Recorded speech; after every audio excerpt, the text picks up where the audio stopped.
नमस्कार साथियों, मैं एमएस गुजर प्रगति क्लासेज के यूट्यूब चैनल पर आपका हार्दिक स्वागत करता हूं, अभिनंदन करता हूं। दोस्तों, जैसा कि विदित है कि राजस्थान सरकार ने अपना आदेश जारी किया है कि 6, 7 और 8 नवंबर को राजस्थान पुलिस की जो परीक्षा तिथि है वो तय कर दी गई है। इससे पहले अपनी जो ऑनलाइन कक्षाएं चल रही थी उसमें हम भारतीय राजव्यवस्था या राजनीति विज्ञान के बारे में चर्चा कर रहे थे। दोस्तों, वो क्लासें लगातार जारी रहेंगी और आज से हम राजस्थान जीके की जो क्लासें हैं वो भी शुरू कर रहे हैं। तो आज की जो क्लास है उसमें सबसे पहले हम राजस्थान जीके के बारे में जानेंगे, उसके सिलेबस के बारे में जानेंगे, कैसे पढ़ना है उस पर परिचर्चा करेंगे और फिर हम राजस्थान जीके का जो पहला टॉपिक है उस पर भी चर्चा करेंगे। तो दोस्तों, बात करते हैं राजस्थान जीके की। राजस्थान जीके की बात करें तो राजस्थान पुलिस में सबसे महत्वपूर्ण योगदान होता है, तो चर्चा करेंगे राजस्थान जीके या राजस्थान का सामान्य ज्ञान। राजस्थान जीके या राजस्थान का सामान्य ज्ञान। दोस्तों, सबसे महत्वपूर्ण बात तो यह है कि सबसे पहले हमें यह पता होना चाहिए कि राजस्थान सामान्य ज्ञान या राजस्थान जीके के अंतर्गत कौन कौन से टॉपिक आने वाले हैं, मतलब सिलेबस या पाठ्यक्रम। कुछ टॉपिक जो 20-30 है महत्वपूर्ण, उनके बारे में हम क्रमानुसार जाने और उससे रिलेटेड फिर क्रमानुसार हम इन टॉपिकों का अध्ययन करेंगे। तो पाठ्यक्रम या सिलेबस की बात करें दोस्तों, तो आप ध्यान रखना, सबसे पहले राजस्थान का सामान्य परिचय, ये राजस्थान जीके का अपना पहला टॉपिक होगा, राजस्थान का सामान्य परिचय। नंबर 2,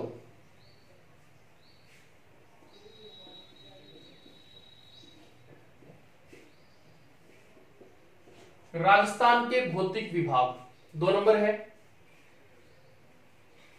भौतिक विभाग 2 नंबर हो गया दोस्तों। नंबर 3,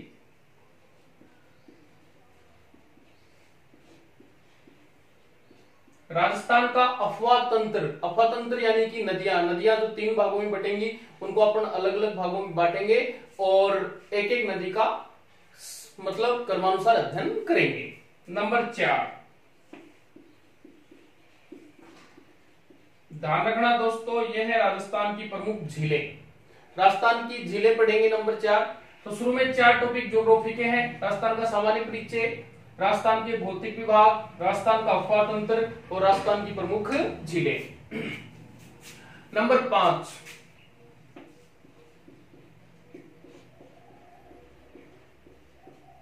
राजस्थान की प्रमुख सभ्यता। नंबर 6,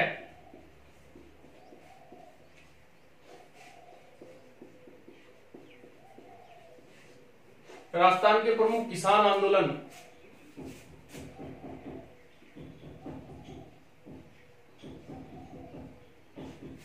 राजस्थान के प्रमुख जनजाति आंदोलन, किसान आंदोलन और जनजाति आंदोलन, इनके बारे में चर्चा करेंगे। नंबर 8,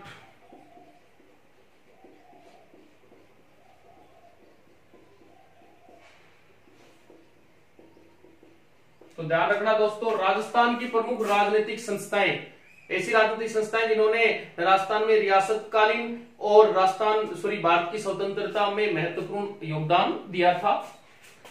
नंबर 9, राजनीतिक संस्थाओं के बाद राजस्थान में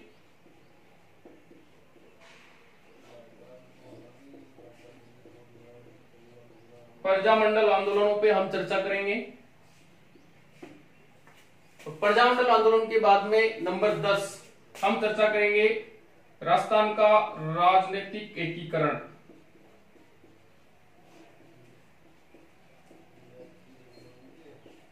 राजस्थान का जो एकीकरण हुआ दोस्तों वो 19 रियासतों, 3 ठिकानों और जो केंद्र शासित प्रदेश थे उनको मिलाकर किया गया था। तो इसका भी आप ध्यान रखना, राजनीतिक एकीकरण पढ़ेंगे, पूरा 7 चरणों में हुआ। नंबर 11, राजस्थान की प्रमुख संभागीय व्यवस्था। राजस्थान की प्रमुख संभागीय व्यवस्थाएं, तो संभागीय व्यवस्थाएं थी या संभाग हैं जितने 7, उनके बारे में हम क्रमानुसार पढ़ेंगे। कितने जिले हैं और किस संभाग से जुड़ी महत्वपूर्ण जानकारी है वो सारी चीजें तो संभागीय व्यवस्था हो गई, राजनीतिक एकीकरण, प्रजामंडल आंदोलन, राजनीतिक संस्थाएं, जनजातीय आंदोलन और राजस्थान में किसान आंदोलन। नंबर 12, हम थोड़ा सा कला और संस्कृति की ओर रुख करें तो राजस्थान के प्रमुख लोक देवता। नंबर 13, राजस्थान की प्रमुख लोक देवियां, लोक देवता और लोक देवियों के बारे में चर्चा करेंगे। और नंबर 14 अपना टॉपिक होगा दोस्तों राजस्थान के प्रमुख लोक संत, लोक देवता, लोक देवियां और लोक संत, ये टॉपिक हो गया। नंबर 15 साथियों स्थापत्य कला की ओर हम रुख करें तो स्थापत्य कला में 5 टॉपिक होते हैं, जिनमें दुर्ग है, मंदिर है, महल है, हवेलियां हैं और छत्रियां। तो इसमें सबसे पहले हम चर्चा करेंगे राजस्थान की प्रमुख दुर्ग, दुर्गों के बाद में राजस्थान के प्रमुख मंदिर, मंदिरों के बाद राजस्थान के प्रमुख महल, महलों के बाद में राजस्थान की प्रमुख हवेलियां, हवेलियों के बाद राजस्थान की प्रमुख छत्रियां। दोस्तों ये 19 टॉपिक आपके सामने हैं, एक बार दोबारा रिपीट करते हैं। 4 टॉपिक शुरू में ज्योग्राफी के सामान्य परिचय, भौतिक विभाग, अफवाह तंत्र और राजस्थान की झीलें। फिर राजस्थान की सभ्यता, किसान आंदोलन, जनजातीय आंदोलन, राजस्थान की राजनीतिक संस्थाएं, प्रजामंडल आंदोलन, राजनीतिक एकीकरण, राजस्थान में संभागीय व्यवस्था, राजस्थान के लोक देवता, राजस्थान की लोक देवियां और राजस्थान के लोक संत, राजस्थान के प्रमुख दुर्ग, मंदिर, महल, हवेलियां और छत्रियां। कुल मिला के 19 टॉपिक हुए। दोस्तों 19 टॉपिकों में पूरी राजस्थान जीके नहीं हो रही है, इसके अलावा फिर हम चर्चा करेंगे कुछ इकोनॉमिक जो है अर्थशास्त्र से संबंधित या इकोनॉमिक भूगोल है, आर्थिक भूगोल की, जैसे उद्योग है, जनजाति है, उद्योग जनजाति है, इसके अलावा उच्च शिक्षा है, खनिज है, पशु संपदा है, कृषि संसाधन है, इससे जुड़ी जितनी भी महत्वपूर्ण जानकारी है राजस्थान जीके के बारे में दोस्तों हम क्रमानुसार जुड़ेंगे। तो आप लगातार जुड़े रहे प्रगति क्लासेज के यूट्यूब चैनल पे। और आज हम जो शुरू करने वाले हैं उसमें अपना जो पहला टॉपिक होगा वो होगा राजस्थान का सामान्य परिचय। तो दोस्तों ध्यान रखना, हम चर्चा करेंगे आज राजस्थान के सामान्य परिचय पर। एक एक टॉपिक को क्रमानुसार हमें पढ़ना है। तो आज का जो अपना टॉपिक होगा वो है राजस्थान का सामान्य परिचय।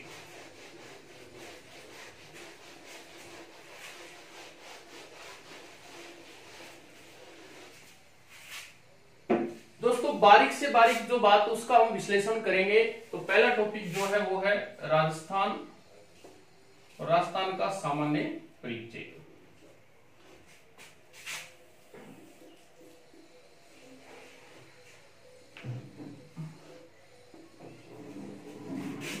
ये राजस्थान जीके का पहला टॉपिक है दोस्तों, राजस्थान का सामान्य परिचय। सामान्य परिचय की हम बात करें तो इसके नामकरण से रिलेटेड बात करेंगे, इसके विस्तार यानी अक्षांश देशांतर की बात करेंगे, इसकी स्थिति की बात करेंगे, जनसंख्या और क्षेत्रफल के बारे में भी चर्चा करेंगे। तो काफी महत्वपूर्ण टॉपिक है ये राजस्थान का सामान्य परिचय। दोस्तों आज जो पृथ्वी है, वर्तमान स्थिति में जो पृथ्वी है वो अपने वर्तमान स्वरूप की जो प्रारंभिक अवस्था थी जहां से उसका जन्म हुआ 3 भागों में मुख्य रूप से बटी हुई थी। 3 जो भाग थे वो इस प्रकार थे। 2 बड़े भूखंड थे। 2 बड़े भूखंड जो थे वो पहला, ध्यान रखना, गोंडवाना लैंड आपके सामने है। 2 बड़े भूखंड, पहला गोंडवाना लैंड, दूसरा अंगार लैंड। पहला गोंडवाना लैंड और दूसरा अंगार लैंड थे। और तीसरा एक विशाल जलाशय था जिसका नाम था टेथिस सागर। एक विशाल जलाशय था टेथिस सागर। तो दो बड़े भूखंड, एक गोंडवाना लैंड, दूसरा अंगार लैंड और तीसरा विशाल जलाशय जिसका नाम था टेथिस सागर। तो दोस्तों तो चर्चा कर रहे थे कि पृथ्वी अपने वर्तमान की जो प्रारंभिक अवस्था थी उसमें तीन भागों में बटी थी। पहला गोंडवाना लैंड, दूसरा अंगार लैंड। ये दो विशाल भूखंड थे पृथ्वी के और इनके बीच में एक विशाल जलाशय था जिसका नाम था टेथिस सागर। अब हम इनकी चर्चा क्यों कर रहे हैं वो चीज है। दोस्तों ध्यान रखना, राजस्थान का पश्चिमी रेगिस्तान, और रेगिस्तान ही नहीं, रेगिस्तान में स्थित खारे पानी की झीलें। पश्चिमी रेगिस्तान और रेगिस्तान में स्थित खारे पानी की झीलें दोनों ही अवशेष हैं अपने टेथिस सागर के। तो इस चीज का विशेष ध्यान रखना, पूछेंगे टेथिस सागर के अवशेष हैं पश्चिमी रेगिस्तान और रेगिस्तान में स्थित खारे पानी की झीलें। पहली बात, राजस्थान का पहाड़ी क्षेत्र, आपको बिल्कुल भी कंफ्यूज होने की जरूरत नहीं। पहाड़ी क्षेत्र में मुख्य रूप से अरावली पर्वतमाला और दक्षिण पूर्व का पठारी प्रदेश, दो चीज आती है मुख्य रूप से। ये दोनों अवशेष हैं किसका? गोंडवाना लैंड का। तो ध्यान रखना मित्रों, पश्चिमी रेगिस्तान और रेगिस्तान में स्थित खारे पानी की झीलें अवशेष हैं टेथिस सागर के, और पहाड़ी क्षेत्र जिसमें अरावली और दक्षिण पूर्वी पठारी प्रदेश दोनों अवशेष हैं गोंडवाना लैंड के। ठीक है, अंगार लैंड का कोई अवशेष हमारे राजस्थान में नहीं है। तो इस चीज का आप ध्यान रखना। अभी तक हम केवल अवशेषों की बात कर रहे हैं। पहला गोंडवाना लैंड है, दूसरा अंगार लैंड है और तीसरा टेथिस सागर है। टेथिस सागर रेगिस्तान और खारे पानी और गोंडवाना लैंड पहाड़ी क्षेत्र का अवशेष है। दोस्तों राजस्थान जीके की आज की जो क्लास है इसमें हम राजस्थान के सामान्य परिचय के बारे में चर्चा कर रहे हैं। और जैसा कि विदित है, राजस्थान पुलिस में राजस्थान जीके जो है उसका महत्वपूर्ण योगदान होता है। तो आप लगातार जुड़े रहें और यहां से जो जानकारी आपको दी जा रही है उसको लगातार ग्रहण करते रहें। अब हम राजस्थान के नामकरण के बारे में चर्चा करते हैं। दोस्तों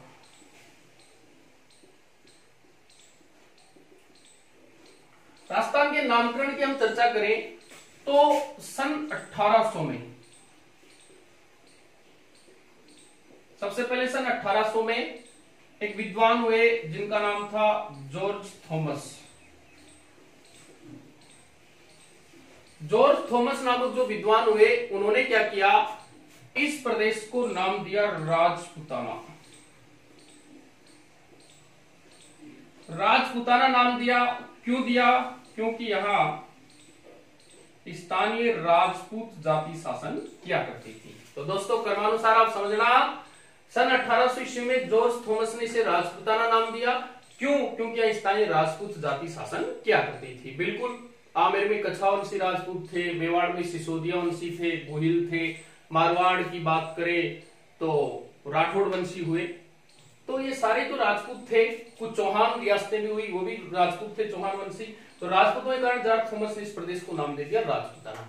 दोस्तों ये बात थी सन 1800 की। आगे चले, सन 1829 में अंग्रेजी इतिहासकार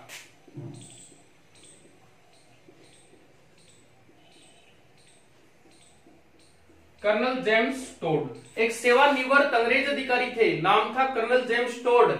और कर्नल जेम्स टोड ने एक पुस्तक लिखी थी, मित्रों बता देता हूं, the annuls end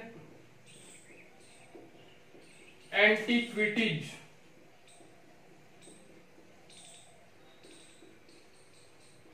of Rajasthan.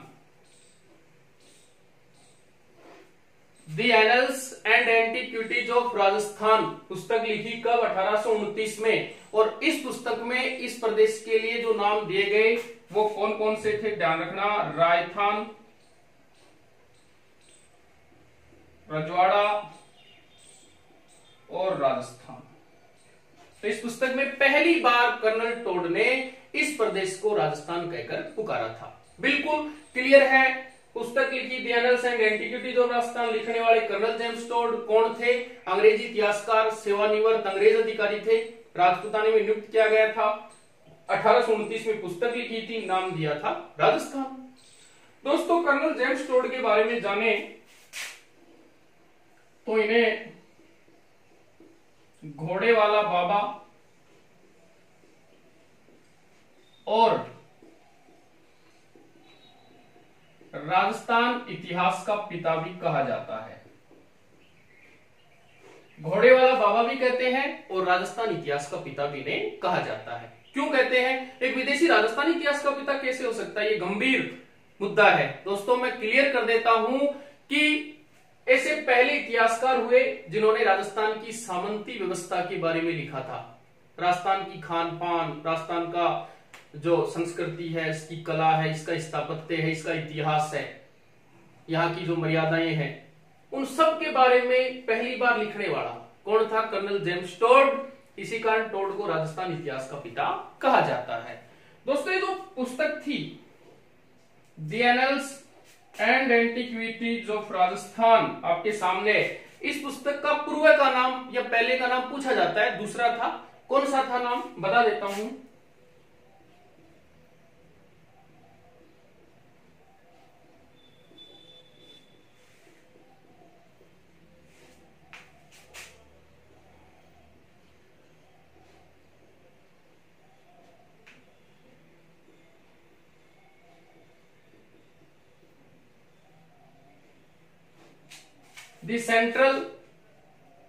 The Central and Western Rajput State of India, The Central and Western Rajput State of India इस पुस्तक का पूर्व का नाम था और बाद में इसका नाम बदलकर कर दिया गया था The Annals and Antiquities of Rajasthan. और इसी पुस्तक में पहली बार इस प्रदेश को नाम दिया गया था राजस्थान। तो ध्यान रखना दोस्तों, राजस्थान नाम देने वाले कर्नल जेम्स टोड और राजपूताना नाम देने वाले कौन थे? George Thomas. ठीक है, नामकरण के बाद में हम थोड़ा आगे चले तो दोस्तों ध्यान रखना, आप लगातार प्रगति क्लासेज के यूट्यूब चैनल से जुड़े। राजस्थान जीके की आपकी जो क्लास है वो शुरू हो गई है, मंजिल आपके सामने है। राजस्थान पुलिस जो भर्ती परीक्षा है उसकी तिथि घोषित हो गई है, तो आप भीड़ का हिस्सा न बने, क्योंकि ये तय है जो लोग अकेले चलते हैं या जिन लोगों में अकेले चलने का हुनर होता है, एक दिन उन्हीं के पीछे काफिले होते हैं। तो आप हमें दुनिया का इंतजार नहीं करना है, हमें खुद अपना रास्ता बनाना है, किसी के पद चिन्हों पे नहीं चलना है और लगातार एक अच्छे प्लेटफॉर्म से जुड़ करके अपनी पढ़ाई को सुचारू रखना है। तो नामकरण के बाद में दोस्तों अब हम राजस्थान के विस्तार की ओर जाएं। राजस्थान के विस्तार की हम चर्चा करें तो राजस्थान का जो विस्तार है इसमें हम मुख्य रूप से अक्षांश और देशांतर के बारे में चर्चा करेंगे। अक्षांश और देशांतर, तो राजस्थान का विस्तार ये समझने लायक चीज है। ब्लैक बोर्ड पे मैं आपको समझाऊंगा सब कुछ। राजस्थान का विस्तार, विस्तार में दो चीजें होती हैं दोस्तों, एक अक्षांश और एक देशांतर। राजस्थान उत्तरी अक्षांशों और पूर्वी देशांतरों में बसा है। अक्षांश तो उत्तरी है और देशांतर पूर्वी है, ये बात तय है। क्यों? क्योंकि भूमध्य रेखा के संदर्भ में भारत उत्तरी गोलार्ध में, तो अक्षांश उत्तरी हो गए, और ग्रीनिच रेखा के संदर्भ में भारत पूर्वी गोलार्ध में, तो देशांतर पूर्वी हो गए। तो इस चीज का आप ध्यान रखना है, उत्तरी अक्षांशों और पूर्वी देशांतरों के मध्य बसा हुआ है। दोस्तों अब हमें अलग अलग पढ़ना है, सबसे पहले अक्षांशीय विस्तार और उसके बाद में देशांतरीय विस्तार। हम अक्षांशीय विस्तार की बात करते हैं तो राजस्थान का जो अक्षांशीय विस्तार है दोस्तों वो है 23 डिग्री 3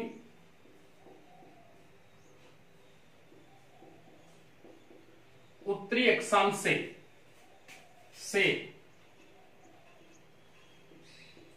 30 डिग्री 12 उत्तरी अक्षांश तक। समझना इस चीज को।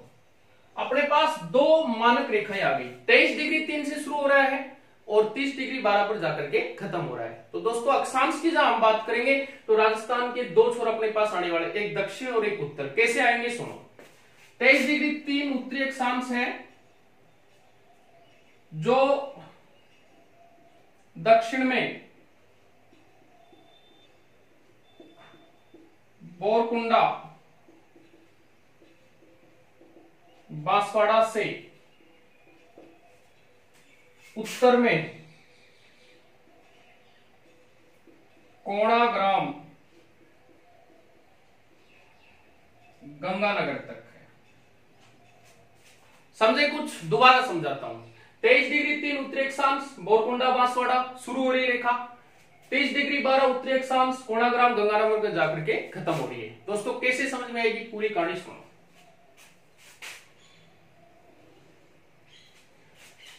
ये भूमध्य रेखा है, भूमध्य रेखा है जिसे 0 डिग्री अक्षांश रेखा भी कहा जाता है। 1 से लेकर 90 उत्तर में रेखाएं हैं जिन्हें उत्तरी अक्षांश रेखाएं, 1 से लेकर 90 दक्षिण में जिन्हें दक्षिणी अक्षांश रेखाएं कहा जाता है। भारत और राजस्थान चूंकि उत्तरी गोलार्ध में है, 1 से लेकर 90 के बीच में होने चाहिए। सबसे पहले 23 डिग्री 3 और खत्म 30 डिग्री 12 पे। 1 से चले तो 23 डिग्री 3 रेखा दोस्तों ये आ गई अपनी, ठीक है। खत्म होना है 30 डिग्री 12 ये आ गई, और इन्हीं के बीच में तो हमारा राजस्थान है। तो ये तो राजस्थान का दक्षिणी छोर हो गया और ये राजस्थान का उत्तरी छोर हो गया।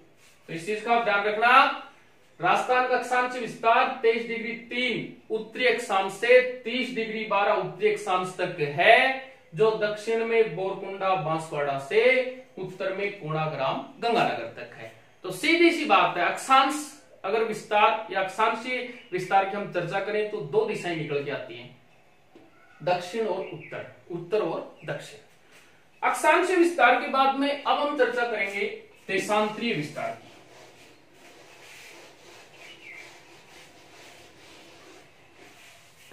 दोस्तों देशांतरीय विस्तार की हम बात करें तो राजस्थान का जो देशांतरीय विस्तार है वो है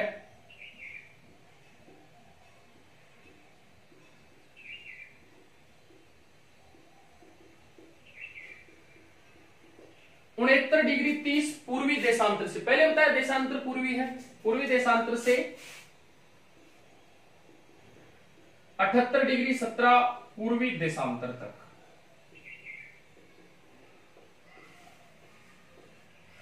तो यहां भी अपने पास 2 रेखाएं आ गई, पहली 69 डिग्री 30 पूर्वी देशांतर, और जो दूसरी है वो जहां जाके खत्म हो रहा है वो 78 डिग्री पूर्वी देशांतर। ये पश्चिम में कटरा ग्राम जैसलमेर से पूर्व में सिलाना ग्राम धौलपुर तक है।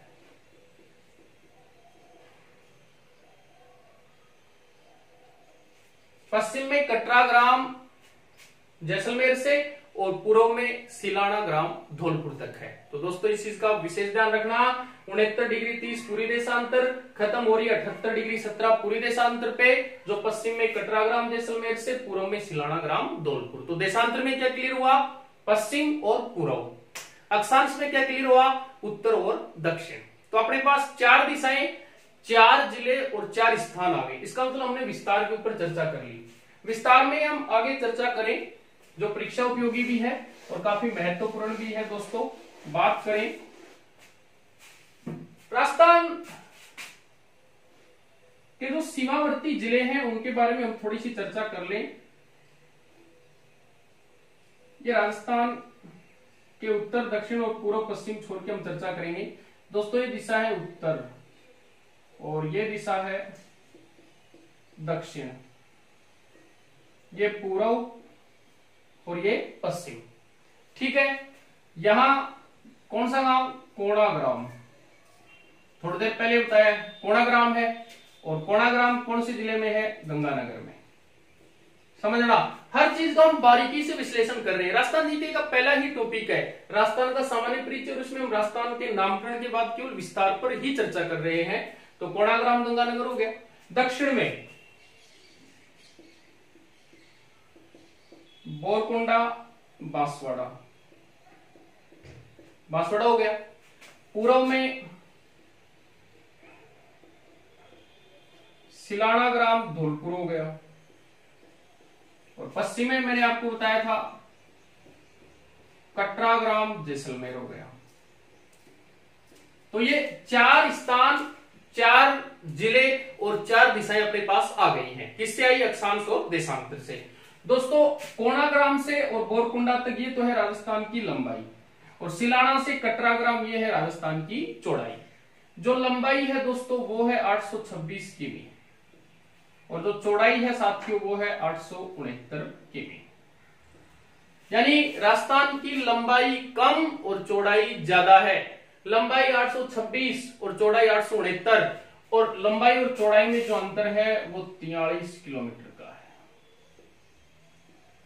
इस चीज का भी आप ध्यान रखना, पूछा जाएगा राजस्थान की चौड़ाई और लंबाई, या लंबाई और चौड़ाई में अंतर कितना है तो बताना 43 किलोमीटर। दोस्तों यहां एक चीज अपने को और क्लियर करनी है। 4 स्थान हो गए, 4 जिले हो गए, पूछा जाएगा तहसील, बड़ा महत्वपूर्ण है, कई बार पूछा भी गया है। तो यही इस डायग्राम के माध्यम से हम समझ सकते हैं कि तहसीलें, तो सीमावर्ती तहसीलों की बात करें, सबसे पहले दक्षिण में आ जाओ, बांसवाड़ा, और बांसवाड़ा की जो तहसील है मित्रों वो है कुशलगढ़, कुशलगढ़ तहसील है, ठीक है। उत्तर में गंगानगर ही तहसील है, जिला मुख्यालय भी गंगानगर और तहसील भी गंगानगर, ये भी क्लियर करना। पश्चिम में सम तहसील है, पश्चिम में जो तहसील अपनी वो सम है, सम तहसील। दक्षिण में कुशलगढ़, और उत्तर में कौन सी तहसील है? गंगानगर। और पश्चिम पूर्व बच गया, तो पूर्व में जो तहसील है दोस्तों वो है राजाखेड़ा, राजाखेड़ा तहसील है पूर्व में। तो 4 तहसीलें, 4 स्थान और 4 जिले आपके पास है।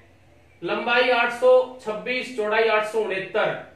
पूर्व में तहसील राजाखेड़ा, जिला धौलपुर। पश्चिम में सम तहसील जैसलमेर, उत्तर में गंगानगर, और दक्षिण में कुशलगढ़ बांसवाड़ा। पूछेंगे मध्यवर्ती जिला, तो राजस्थान का मध्यवर्ती जिला है दोस्तों नागौर। कई जगह आपको अजमेर भी मिलेगा, अजमेर नहीं है, पहले क्लियर कर देता हूं, मध्यवर्ती जिला कौन सा है? नागौर। और अगर पूछ लिया जाए मध्यवर्ती गांव, तो आपको बताना है मकराना, मध्यवर्ती गांव मकराना, और मध्यवर्ती जिला नागौर है, ठीक है। इसके अलावा जो 4 जिले हैं, 4 तहसीलें हैं, 4 स्थान है, वो आपके पास आ गए हैं। दोस्तों यहां में एक बात और क्लियर करनी है, बहुत शानदार फॉर्मेट आपके सामने है, आप स्क्रीनशॉट भी इसका ले सकते हैं अपने फोन के माध्यम से। तो हम चर्चा कर रहे हैं विस्तार की, और विस्तार में मूल रूप से हमने बात की किसकी? अक्षांश और देशांतर की। इसे में हमें एक चीज और जान, और वो जो चीज है वो है अपनी कर्क रेखा। नाम आपने खूब सुना होगा दोस्तों, कर्क रेखा है, उसका मानक सबसे पहले क्लियर करना है। 23.5 डिग्री उत्तरी अक्षांश रेखा को कहते हैं। सबसे पहले तो ये क्लियर करना है, 23.5 डिग्री उत्तरी अक्षांश रेखा कर्क रेखा है, ठीक है। और 23.5 डिग्री अगर दक्षिण अक्षांश से तो मकर हो जाती है, तो मकर का तो अपना लेना देना नहीं है। अब 23 डिग्री 3 से शुरू हो रही है, इसका मतलब राजस्थान के अंदर से आ रही है 23.5, तो राजस्थान के 2 जिलों से गुजर रही है, भारत के 8 राज्यों से गुजरती है। ध्यान रखना साथियों, राजस्थान के जो 2 जिले हैं उनमें पहला डूंगरपुर और दूसरा बांसवाड़ा। तो पहली बात तो ये क्लियर हो गई, बांसवाड़ा और डूंगरपुर 2 जिलों से कर्क रेखा गुजर रही है। दूसरी बात, राजस्थान में कर्क रेखा की लंबाई पूछी जाएगी तो बताना 26 किलोमीटर, ठीक है। और तीसरी बात, बांसवाड़ा जिले की जो तहसील है कुशलगढ़, बिल्कुल नीचे, इस कुशलगढ़ की मध्य से गुजरती है, मध्य से गुजरती है कौन सी रेखा? कर्क रेखा। तो इसका भी आप विशेष ध्यान रखना दोस्तों, पहले बता रहा हूं, मध्य से गुजरने वाली जो रेखा है वो कौन सी है? कर्क रेखा है। तो कर्क रेखा डूंगरपुर बांसवाड़ा से, राजस्थान में लंबाई 26 किमी, और बांसवाड़ा जिले की कुशलगढ़ तहसील के मध्य से गुजरती है। डूंगरपुर का तो केवल एक गांव है, खीटली गांव दोस्तों, उस खीटली गांव को छूते हुए जाती है। तो इस गांव की भी हम चर्चा कर लेते हैं आपके सामने। यह है खीटली गांव, और यहां हमें एक चीज और क्लियर करनी है, पूछा जाता है राजस्थान की आकृति। राजस्थान की आकृति है दोस्तों विषम कोण समचतुर्भुज अथवा पतंगाकार। सीधी सी बात, राजस्थान की आकृति पतंगाकार है या फिर विषमकोण समचतुर्भुज है, सीधी सी बात यह है। पर प्रश्न ये बनेगा राजस्थान की आकृति बताने वाले विद्वान कौन थे?